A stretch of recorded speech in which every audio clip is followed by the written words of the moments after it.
Here is an Army of Darkness chainsaw I made for my son when he went as Ash for Halloween. So what I decided to do was cut up some styrofoam into squares and use a 3M adhesive. By itself, it's actually not very sticky at all. It doesn't have a lot of adhesive property to it. But when it touches itself, the bond is really strong. I've used it for all sorts of stuff, bonding fabrics to wood, to plastics, anything. There's actually a roll-on substance you can get at the same stuff where you use it on countertop material and stuff. So it's very strong. Then what I did was is I just used the styrofoam, traced out some cardboard, and 3M adhesed that also to the styrofoam. Once again, maybe not the best way of doing this. I actually did this video, I want to say it was maybe around 6 years ago now. I always meant to do something with it, and now I finally got the time. But basically the plan is to give it some kind of structure so that fiberglass resin won't eat into it. Styrofoam does not last long around fiberglass resin. So once I got to this point, kind of got a basic shape down, and here I'm jumping ahead a little bit. Cardboard's not fun to sand. Styrofoam, not so bad to cut. Horrible to clean up after using it with a sander, but it still makes really quick work of it. And then you can see here's where I'm going to cut in some details into the styrofoam. Be pretty careful with the blade if you're not used to it. I'm fairly used to using blades, and I still get myself once in a while, mainly because I just get a little too comfortable. But if you do have some kind of sander, it does make it quicker. Otherwise, it's styrofoam. You can hand sand it very, very quickly. I just find using an angle grinder, you can get a little bit more detail. So here we're going to work on where like the chainsaw blade would go in, and also need to create an angle on the back side. That'll be where the muffler to the chainsaw would be. So, just cut it out and then get sanding. It is horribly messy process, but the styrofoam does work good. It's easy to shape. Take your time. It's always easier to take some off than it is to add any to it.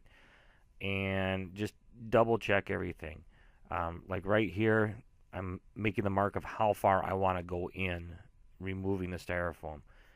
And even with the sander, it's a bit much. It's easier to take a saw or a knife, and since it is styrofoam, just cut it out, and then fine tune it. Clean it up with some sandpaper.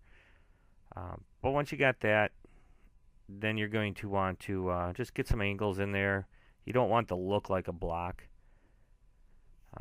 But as you can see, it's starting to get some shape. And if you're familiar with the chainsaw from Evil Dead 2 or Army of Darkness, you might have looked at it quite a bit. If not, it has curves on it. This is obviously a much smaller version than a chainsaw would be, but it's for my son's hand, so it don't want it to be overbearing compared to the rest of the size of them.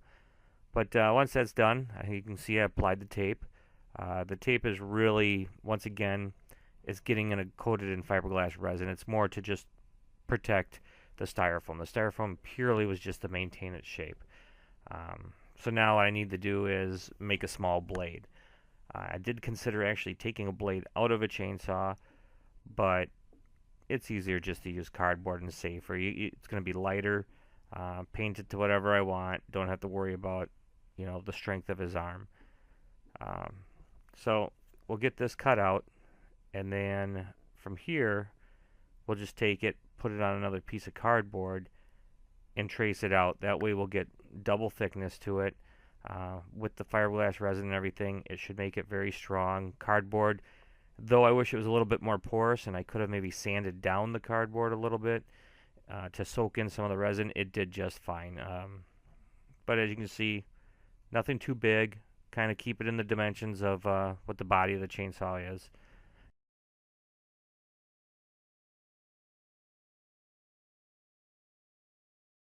So here we're just tracing it out.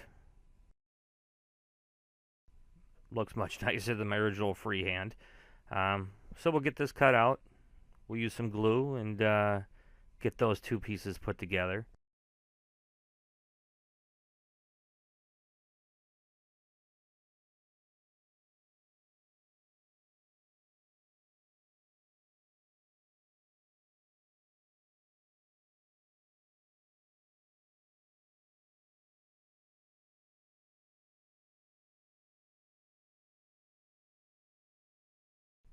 One thing to watch while doing this is overspray. If you're spraying something, there is overspray. I don't care how careful you are, there is some.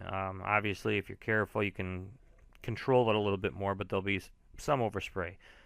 With this kind of adhesive, you don't think much about it because, like I said, by itself, it's not really of a bonding type material, but when it meets itself, the bond is extremely strong. So just be kind of careful because luckily with this project, no big deal, but I have had it in the past where I would set something down not thinking that there was overspray over the edge, and it would stick to something else that got overspray, and I'd have to start that piece over. But what we're doing here is now I need the round part where like the pole chain would be housed in. So I just took a cap, traced it, and here you can see where it's going to be on.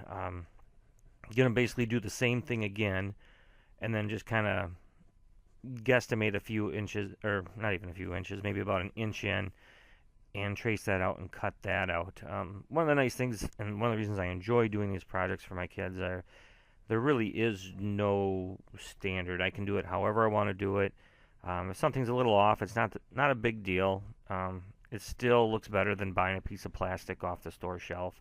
And when you're doing a costume like this for, an 8-year-old kid, it's not always easy to find maybe, Ash from Army of Darkness's costume, especially if you try describing it to someone saying Evil Dead 2.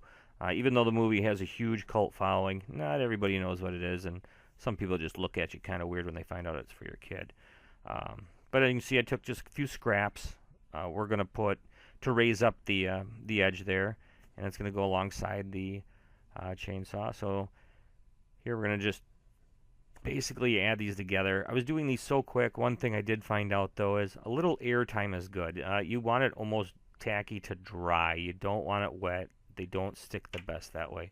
And as you can see, I'm just spraying over it. Another thing I found out as it went on, and it didn't end up being a big deal, but it would have just been less of a hassle.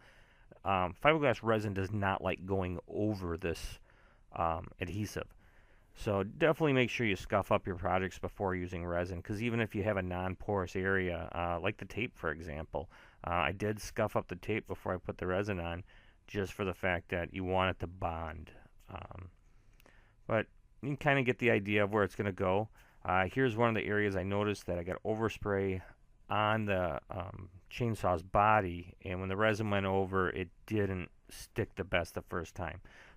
Easily solved, of course, though. Just scuff it up and re-put the resin on.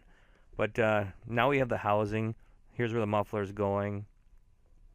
We need to just add some small details here. Muffler, not a big deal. We're going to stack a couple pieces up and just in a rough shape. Maybe go about 2-3 high on this.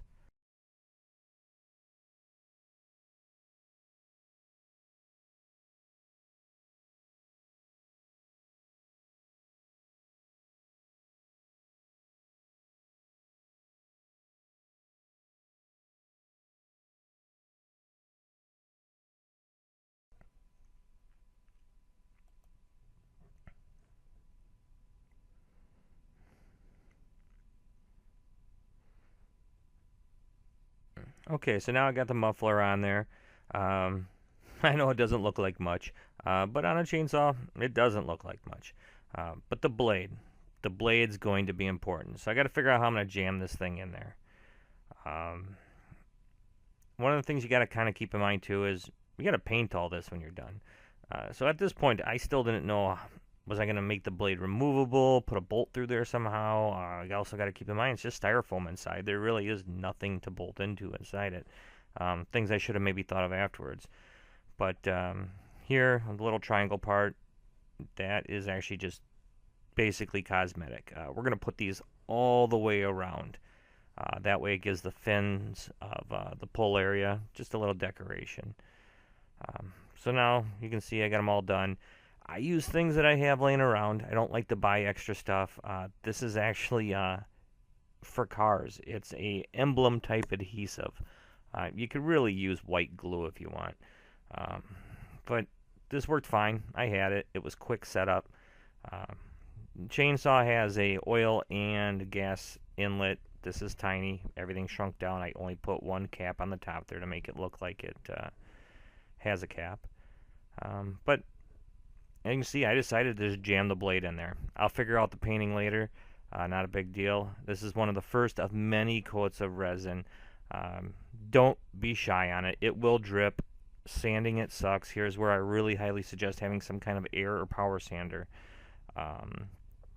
But here's where it starts coming together. Like here, this is a little piece of PVC. It's going to go in there. This is where my son's hand will go in. Too small for mine, but big enough for his. Basic plumbing pieces.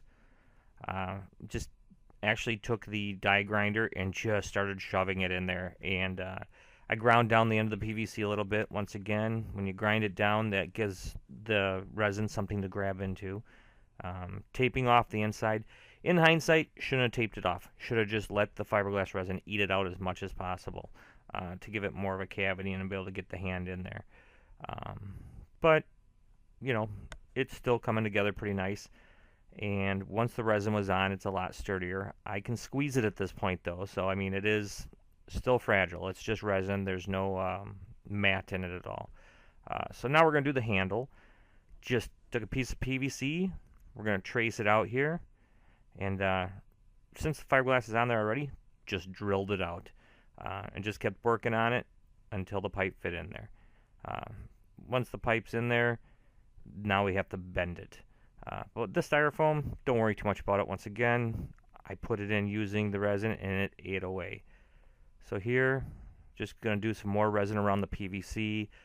Try to raise some of the low areas up. And then bend the handle. Hot air gun worked really well. The reason I'm using the hammer is when you bend something, it kind of crinkles a bit, and I just use the hammer to smash it down and then cut it the length. But it worked pretty good.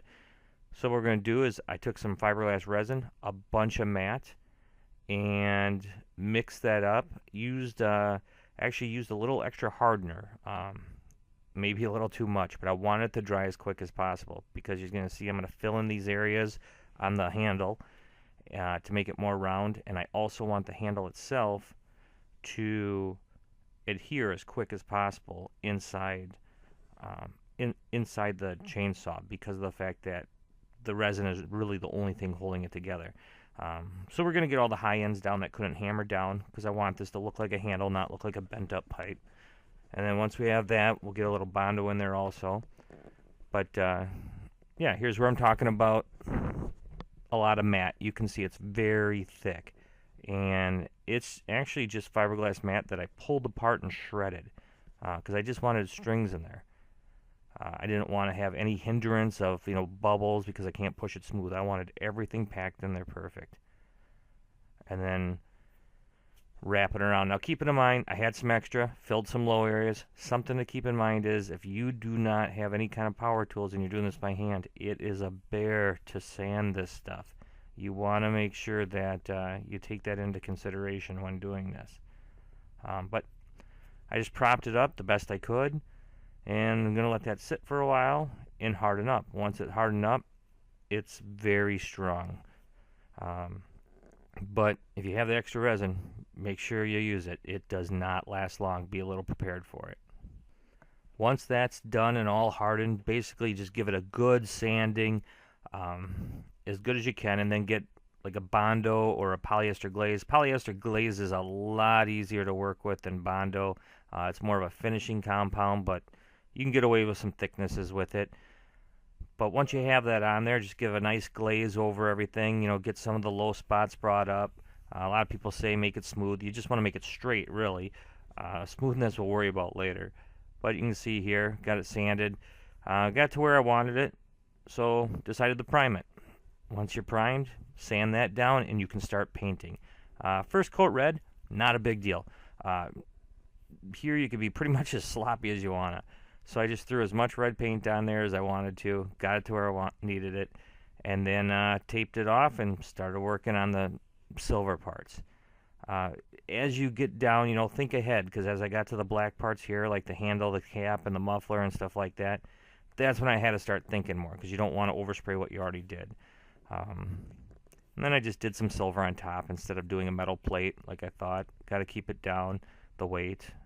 Clear coat in a can works great for these home projects. Don't use them on my car jobs, but on these they work fine. And actually side view mirrors, things like that, it works pretty good on there too. But, don't stay in one area too long. You don't want to get drips, but you want more than one coat. And then some aluminum, screwed it in. Actually, at this point, there was enough fiberglass where the screws actually held. And you can see it kind of resembles a chainsaw with a weird hole in the end. Obviously, this is not a real chainsaw, and I didn't want people to think it was, but I wanted them to know what it was. Here, I just decided to darken up some red and throw it on there in the pattern the blade would be going. That way it looks like there's some blood on it and everything. Actually threw a little bit on the shirt that my son wore. Don't suggest that. That stunk pretty bad. Luckily I had enough time to hang it out outside. Working around paint all the time, I sometimes forget that it's a pretty strong smell. But yeah, just throw it on there anywhere, and it'll end up looking pretty good. There's really no rhyme or reason to how you put it on there. Just sporadic is better. Something I didn't mention was I filmed this actually about 5 years ago. It wasn't high definition, wasn't widescreen. That you probably noticed that in some of the editing I had to choose to do. But here are some of the pictures from when my son went out, and my daughter, of course, also. They really got into it. But all in all, it was a fun project. I really enjoyed doing it. And here you can see in the next part of the video here is 5 years later. It's the same chainsaw, held up pretty well. You'll see a little wear and tear here on the corners. It been beat up. Even my daughters played with it. Friends have always thought it was pretty cool. You'll see in the blade there's a little bit of a crack. It actually was sat on, and it did crack it a little bit. But other than that, it's held up. I've been very impressed. I watched 2 kids play tug of war over the handle, and it held up. And that was actually the day I finished it at the Halloween party for a scouting. I hope you enjoyed the video. If not, sorry. If you have any comments or questions, let me know. Other than that, I'm going to try to post more stuff I do. Some of it's probably not as interesting. Some of it maybe is more. Hopefully you get to see it and decide.